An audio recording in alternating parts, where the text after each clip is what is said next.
Hello, friends, and welcome back to another episode of Mark My Brain. Today, we will discuss, in my opinion, one of life's most universal yet deeply personal experiences, and that is the art of letting go and moving on, whatever you might imagine under that term. And this whole episode, the idea to sort of discuss this topic came from one of my journal entries that I've recently written, which I will now read to you.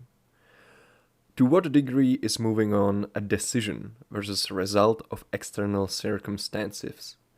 If you truly decide that you want to move on from something or someone, that decision has to be done with 100% rigor in every area of your life. Otherwise, the effort might be in vain, the same way a crack in an armor might be lethal. And sometimes that might require intentionally killing something so beautiful as hope. I believe that act alone goes to a certain degree against our human nature, and that's why moving on is sometimes so difficult. So I've written this in my journal, and obviously I've been thinking quite a lot about this, about moving on, letting go, this whole process, and how personal it is to me, but to many, many other people as well. Because moving on doesn't necessarily have to mean just moving on from someone, although that is, I would say, the most typical example of it. But under that term, letting go, moving on, you can imagine different things, right? As I mentioned, it's typically moving on after a breakup, but also after losing somebody close, a family member or a friend. But also letting go of a certain experience, for example, moving on from an old version of yourself or letting go of old habits, and you can go on.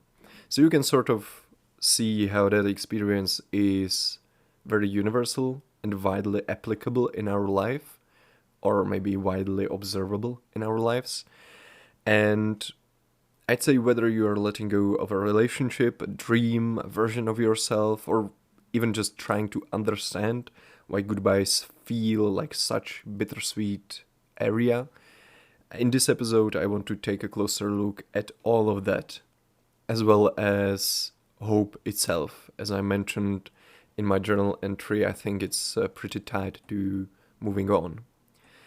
And something that I think will cut through all of those different specific instances of this topic is letting go and changing our patterns of behavior and hence thought.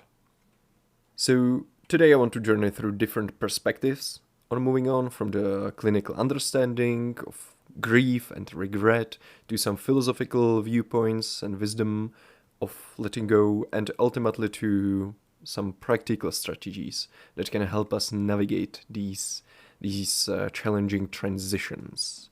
And without further ado, let's just jump right into it. I feel like this intro has been long enough.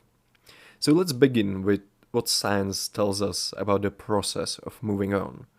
When we experience significant loss or just change in our lives, our brains engage in what researchers call a learning process, essentially teaching us how to exist in a world that's fundamentally different from what we knew before.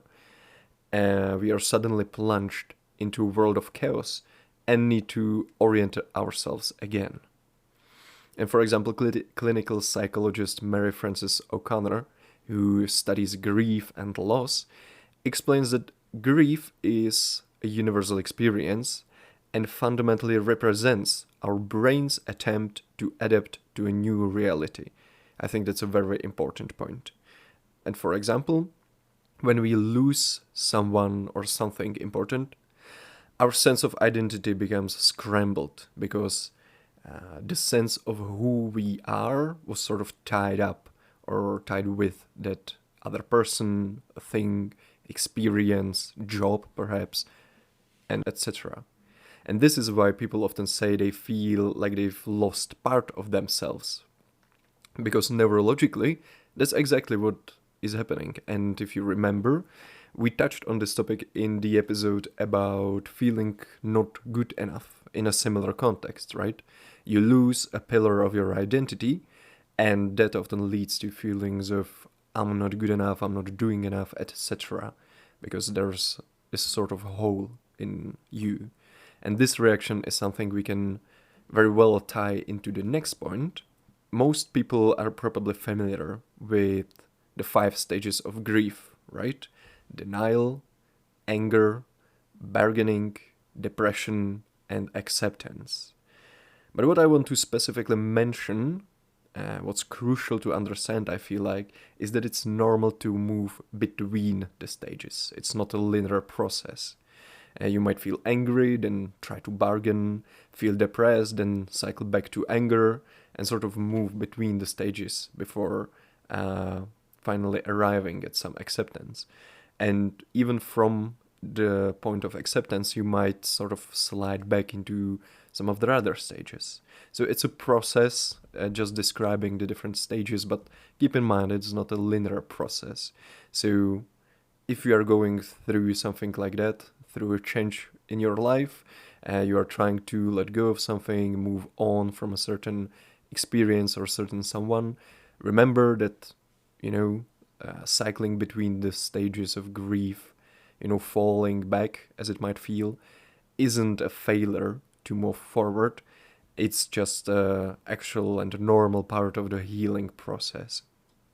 And again, these stages can be applied to different scenarios beyond the traditional grief of, you can imagine, like losing a family member, for example, because research shows that even post-breakup grief follows similar patterns.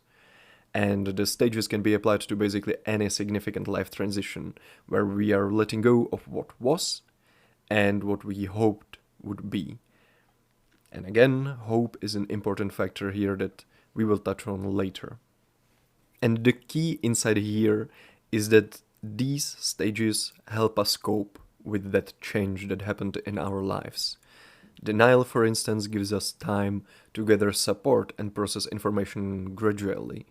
Anger can motivate us to make necessary changes. You might remember that that's exactly what we talked about in the episode about the utility of anger.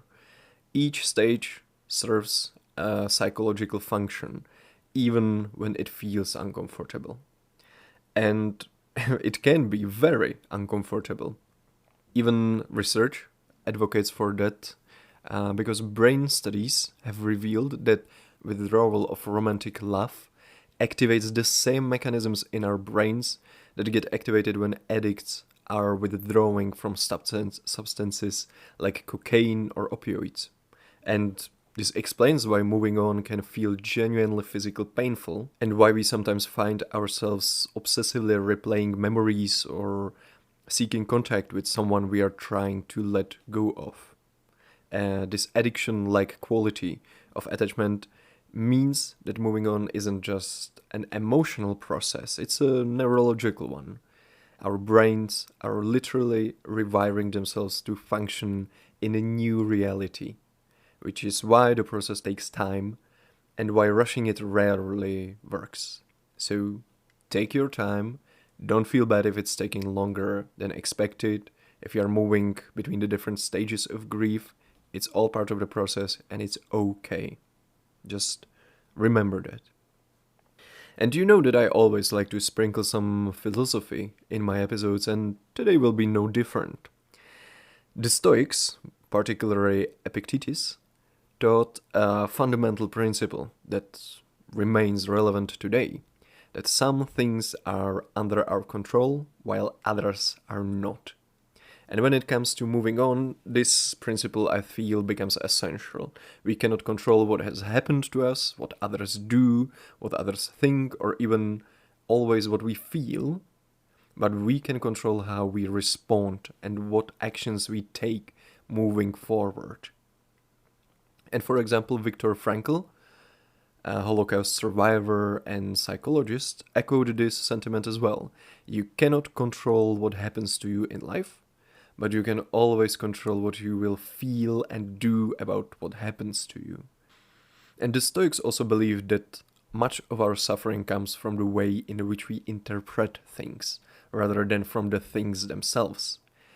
And in this perspective, this perspective suggests that moving on isn't just about time healing wounds, it's about consciously choosing how we frame our experience and what meaning we derive from them, or lessons we derive from them.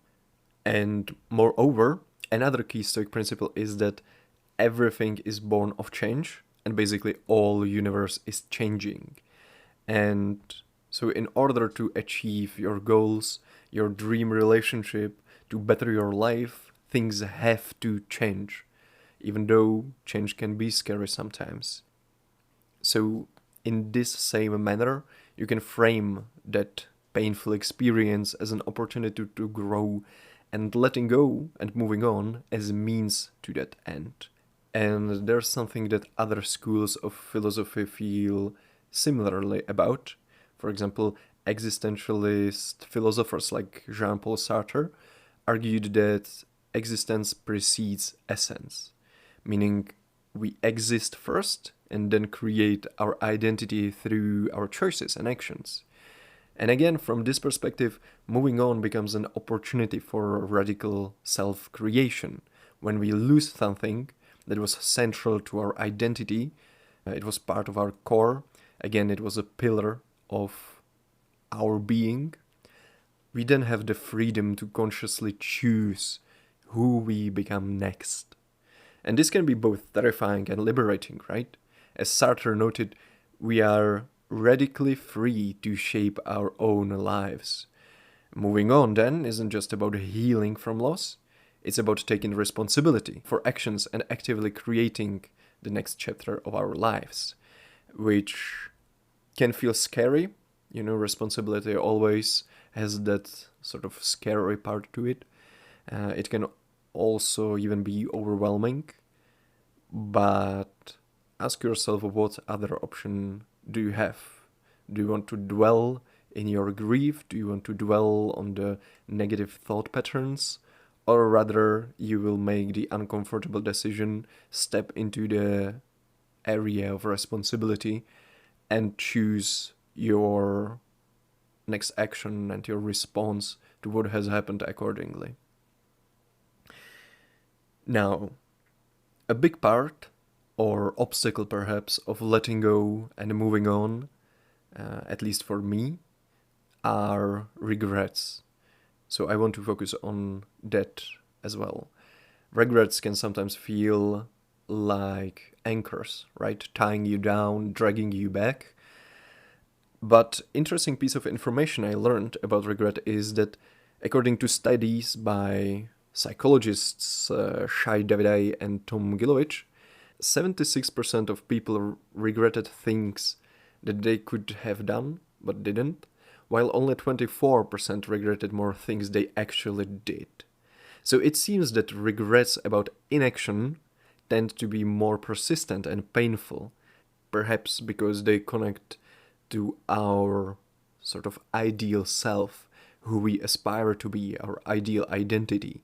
And when we fail to pursue opportunities, express our feelings, take risks, or make decisions, we are left with that sense of unrealized potential that at least me, or at least I, know very well.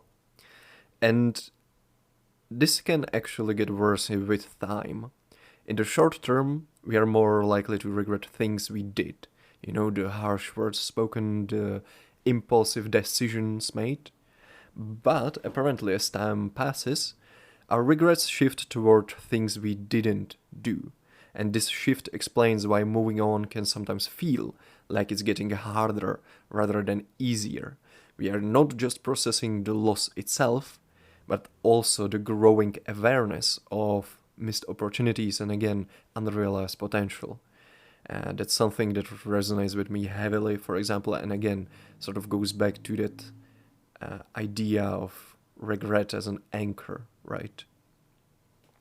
But based on that, I think that when reflecting, also during the process of moving on, which I guess includes reflection, it's important to pay attention to not only what happened, but also to what didn't happen and take lessons and try to learn from that as well.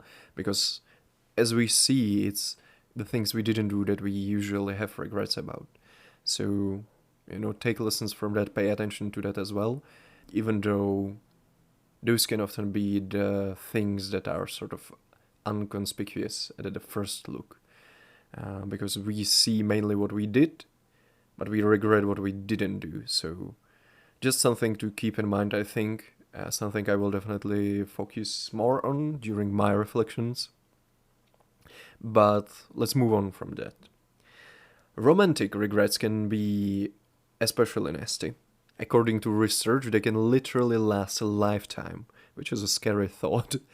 You can see people in their 80s or 90s having those types of regret about something that happened many decades ago, or maybe more specifically didn't happen many decades ago, right? And I guess there's something about romantic connections that seems to etch itself into our psyche in ways that other experiences simply don't. And this might be because romantic relationships often involve our deepest vulnerabilities and most intimate hopes. They connect to fundamental questions about our lovability, our worth, and also our vision for the future, right? When these relationships end, we are not just losing a person, we are losing an entire imagined future with the hope we had for it.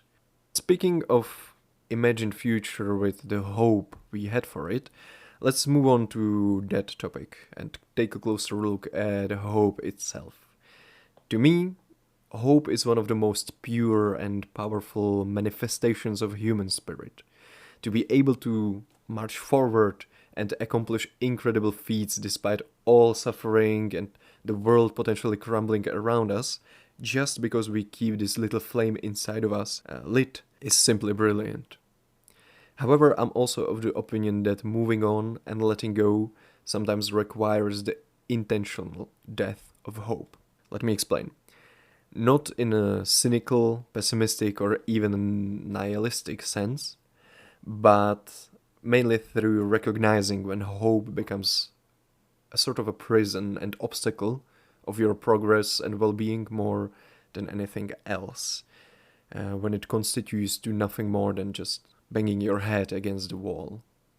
And in that context, I think the saying hope is the last to die might not be perceived only as an observation, but also as a guideline for moving on and letting go. But this, at least for me, is something extremely difficult. Because personally, I'm the type of person that holds on to hope and tries to see and cultivate the positives and positive outcomes as long as possible, often even to the bitter end. So, if you feel similarly that killing hope inside of yourself is something twisted and unnatural, perhaps, just know that you are not alone in that. I feel you. I truly do. And one way to look at hope can be through the lens of Buddhism, which argues that we hold onto hope and it robs us of the present moment. When we are constantly hoping for things to return to how they were, for someone to come back, or for some circumstances to change, we miss the opportunities and experiences available to us right now. And that is exactly the point at which I think hope becomes more an obstacle to our progress, obstacle to moving forward and moving on, rather than something positive. And research supports this counterintuitive notion. Studies suggest that moderate levels of hope may be more beneficial than extremely high levels, which is interesting, right? Because when hope becomes obsessive or prevents us from accepting reality, it can actually impede our healing and growth. Exactly what we talked about, right? And that's not all. Sometimes what we call hope is actually a form of learned helplessness, the psychological state where we become unable to find resolutions to difficult situations even when the solution is accessible. We might continue hoping for change in situations where our efforts have repeatedly failed, not because change is likely, but because we've learned to feel powerless to create genuine alternatives. And Martin Seligman's research on learned helplessness shows that people who repeatedly experience uncontrollable negative events eventually stop even trying to escape them, even when escape becomes possible. And in the context of relationships or life transitions, this might manifest as continuing to hope for a reconciliation with someone who has clearly moved on, or clinging to dreams that no longer serve our growth or are unrealistic. To me, this whole debate around hope or discussion around hope is a fascinating topic and also an important lesson. Something to be careful and aware about, because at first glance, hope is something very, very positive, and I still think that mainly in 99% of instances it is, because it just has that persistent quality in it, right? It motivates us to go and try.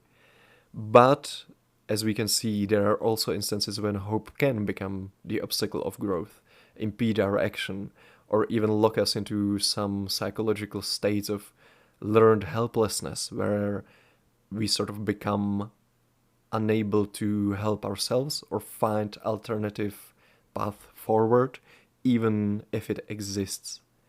So I think just being aware of the fact that these things can happen can actually help to resolve them and not fall into those traps, I would say. But coming back to the intentional death of hope. As paradoxical as it sounds, losing all hope is freedom can be sort of a profound truth in some instances. Because when we finally let go of hoping for a specific outcome, whether it's someone's return, a situation's reversal, or a dream's fulfillment, we create space for new possibilities we couldn't see before. It sort of goes back to that Buddhist saying, right? Or Buddhist point that we hold onto hope and it robs us of the present moment. It's all coming together. And I want to highlight, this doesn't mean becoming hopeless about life in general. Rather, it means letting go of hope for specific outcome that is keeping us stuck. Losing hope or killing hope, if you want, in a particular and specific area of life. Perhaps it can be, as I mentioned, hope that someone returns to us. A romantic partner of past returns to us.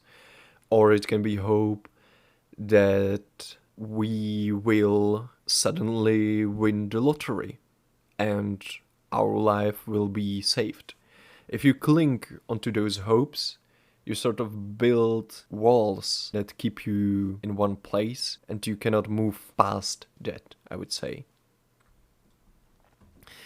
But alright now, understanding the psychology and philosophy of moving on is valuable, or at the very least interesting for me. But what about some practical application? How do we actually move through these processes in our daily lives, right? We talked about many things. We talked about the process of moving on is designed as a learning process. It's our brain's attempt to adapt to a new reality. We will probably go through different stages of grief that is tied to moving on and letting go of something precious to us. We talked about the different philosophical viewpoints on moving on and hope, how it can sort of hold us back from searching or even seeing new opportunities and paths forward. The Stoics or Buddhist or existentialists try to give us some guidance in that. There are things you can control, things you cannot control. Focus on your response, focus on your actions. You can view the process of letting go of something as an opportunity for radical self realization or self creation. But that's all very abstract and sometimes hard to grasp, right? So let's discuss some specifics. And I want to do that in the context of moving on from a relationship because it's probably the most relevant case for most of us. And also, it's where I can offer the most advice, even from my own experience. So, I would say a big part of some practical approach is allowing and accepting emotions, which might sound cliche, but I truly believe that. In this case, it could be let yourself be upset and angry and sad and cry after a painful breakup. And the research consistently shows that trying to avoid or run away from or suppress difficult emotions can actually prolong the healing process rather than help it. To give you an example, Dr. Antonio Pascual Leon's research demonstrates that while you are avoiding the issue, nothing can actually change. This means that the initial phase of moving on requires some emotional courage, the willingness to feel and face whatever is present without immediately trying to fix or change it. Just allow the emotions and accept them.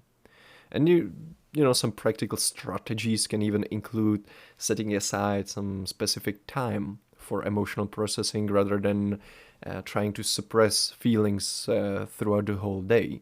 You can practice mindfulness to observe thoughts and feelings without judgment. Also, a big part of one of the previous episodes I did. And recognizing that moving between the different emotional states is normal and not a sign of failure, as we discussed even in the beginning of this episode.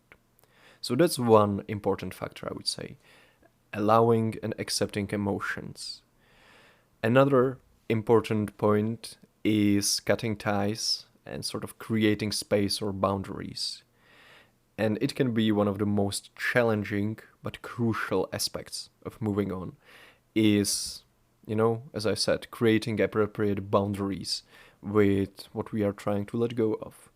This might mean cutting contact with an ex partner or avoiding certain places that trigger painful memories or stopping behaviors that keep us connected to what we are trying to let go of in some way. Hiding all the souvenirs we had, the photos, maybe blocking them on social media, whatever it takes to sort of create that space you need. And the key inside here for many might be that, no explanation is ever going to feel satisfying. We often get caught in endless loops of trying to understand why something happened or why or what we could have done differently, getting lost in the regrets. And while some reflection is valuable, excessive analysis, I think, can become a form of avoiding the uncomfortable reality and just cutting through it. It can feel like delaying the issue, which is just not good. Even in the previous point we mentioned, while you're avoiding the issue, nothing can actually change.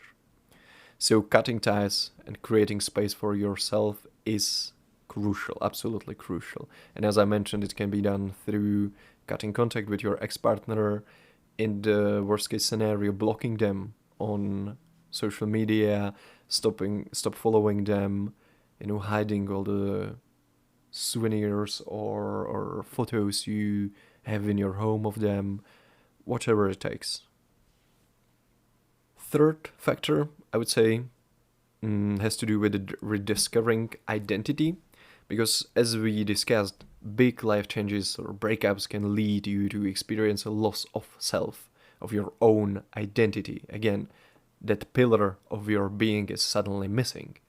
And this is why moving on often requires a conscious process of rediscovering who we are outside of what we've lost. And this process can involve recapturing those things that you may have sacrificed during the relationship or situation you are moving on from, exploring interests and friendships and activities that were put on hold, reconnecting with your hobbies and friends. It can mean throwing yourself into your passions or exploring new and previously untested interests. And here I think the typical advice of keep busy can be very effective because it not only keeps you distracted as best as possible, so you don't spiral into painful cycles of negativity or regrets, but it also helps you build new and stronger foundations of who you are if you decide to keep busy by focusing, as I mentioned, on your interests, your friends, or hobbies, right? A big part of moving on is also reframing the narrative. Even as the Stoics mentioned, it's a lot about how you frame a certain experience rather than the experience itself. And a crucial part of moving on involves challenging the idealized memories and sort of taking off the rose colored glasses about that particular person you're trying to move on from. And this doesn't have to mean demonizing what we've lost or the person we've lost, but rather developing a more balanced perspective. Because even from my own experience, I can say we usually tend to focus more on the positives in retrospect and forget about the bad stuff. And here, psychologist Guy Winch recommends making a list of all the ways the person was wrong for you, why they weren't a good fit, including negative qualities, pet peeves, and disagreements that could not be solved. And again, the goal isn't to cultivate bitterness or to demonize the other person, but to sort of counter our natural tendency to idealize what we've lost, which can be quite strong sometimes. Believe me, I know. Next important aspect of moving on is, I think, cultivating self compassion, because throughout this whole process, self compassion is essential because I think we might have a tendency to lynch ourselves about all the things we have done wrong, should have done differently, and what we've messed up, where we, fucked up, and etc. Especially if we are currently spiraling or we are currently locked in some cycle of unpleasant thoughts. And research shows that forgiving yourselves is making it that deliberate choice. Again, it's about your response and active choice of action to let go of the anger, resentment, or disappointment you feel about yourself. And that might start just by saying those words, I forgive myself for this and this. I have done this, it wasn't okay, it was a mistake, but I forgive myself. It's a lesson, I move on. Just try to sort of reiterate this point to yourself, even speaking aloud to yourself, because it's sometimes difficult to truly allow forgiveness from ourselves to ourselves. And it can also include recognizing that both making mistake and experiencing loss are universal human experiences. They are normal, there's nothing wrong with them. We are human, we make mistakes, we have regrets, but we move on, learn from them. It's not a permanent anchor that should weigh us down. You should also try treating yourself with the same kindness you would offer a good friend in a similar situation. Here, for example, I found journaling really helpful, especially if I have an issue I'm dealing with, or to bring it to this context, I have some regret or resentment towards myself or my past actions. It's super useful, I found, to write your journal in second person, which gives you sort of that space. It sort of detaches you from the immediate emotional weight of what you're writing, and it also allows you to give advice to yourself from the position of a good friend. So if you're interested, try just that. And helpful might also be just the understanding that the events of the past don't determine your future. It's sort of refocusing on future rather than dwelling on the past. And last but not least, the final, stage or part of moving on involves actively creating meaning from the experience. And this isn't about finding some silver linings or pretending that loss is quote unquote good. It's about consciously choosing what to learn and how to grow from difficult experiences we are trying to let go of and move on from. Research shows that regret can help to make sense of past experiences, facilitate future behaviors, and provide insight into the self. So, the goal here is to transform painful experiences into lessons and wisdom that can guide future decisions and relationships, rather than it being just a painful memory or just a painful experience. We can recognize that, but on the other part also take some good from it, the lessons, which are often invaluable, right? In the end, it could be argued that all human wisdom in some sense originated from painful experiences, I think, throughout the human history. And remember, true healing often requires holding sort of multiple truths simultaneously inside of you. We can simultaneously grieve what we've lost and feel grateful for what we've experienced. We can accept that something is over while still honoring its impact on our lives. We can move forward while carrying the lessons and love from our past. It's an ongoing process, not a destination. Also, something important to remember, it's okay to be confused and dance between the different stages of grief. It's not a linear journey, as I said. Regrets we might have can help us point towards our values and ideals of our identity we might hold in our core and sort of help us direct ourselves in our future endeavors. But still, moving from the different stages of grief, feeling the pain and the sting of the past experiences and memories, or the cold of the loss of someone, even after a long time, even after you thought you've dealt with this issue, is okay. It's completely human. It just proves you have a heart. And in some sense, this whole topic of moving on and letting go can be viewed as real learning certain psychological and emotional habits. You are used to something, someone, and suddenly the situation completely changes. You can no longer see the person you were used to talking to every day. You lose a part of your identity. The form in which you have lived your life collapses because of the sudden absence of something or someone. And as I mentioned, letting go and moving on is in big part trying to orient yourself in this new reality. It's literally our brain trying to learn again how to exist. The behaviors you are used to don't work anymore, and you need to find new and better ones. And these changes in behavior then help facilitate the change in our underlying emotions and thoughts. And the first practical steps might be the ones we discussed: allowing and accepting emotions, cutting ties and creating space with that experience or that person, rediscovering or rebuilding rather your identity, balancing the narrative and perspective, cultivating self-compassion, and last but not least, cultivating meaning and growth in your life. We have gone over a lot of different subtopics in today's episode. We first learned what, from a clinical psychological perspective, even moving on is, that whole learning process and our brain's attempt to adapt to a new reality.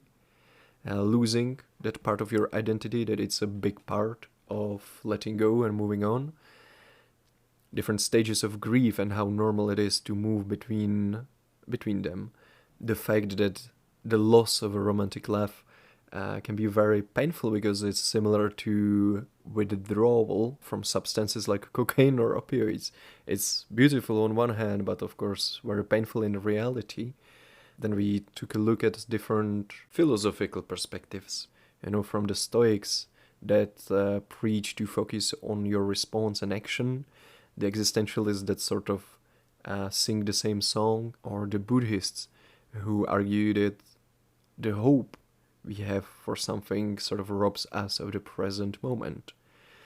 We then focus on hope itself, and that even though it is a very positive human quality that we possess, it can sometimes be truly an obstacle for moving on and growing. And of course, towards the end, we focused on the practical ways you can truly move on and let go of something. And now, at the end of the episode, the last bit I want to leave you with is Shakespeare's famous quote, and that is, "Parting is such sweet sorrow," from Romeo and Juliet. And for me, it perfectly recognizes the complex nature of the topic we discussed today. It's not easy letting go, it's fucking difficult to move on. But sometimes it's necessary, and it's even our responsibility to ourselves and our well-being. So cherish and honor all the memories, experiences, love and lessons, but recognize that the path goes forward. And with that, we come to the end of today's episode. I wish you good luck on your path of letting go of whatever it is you are trying to move on from. Take care of yourselves, and hear you next time. Bye.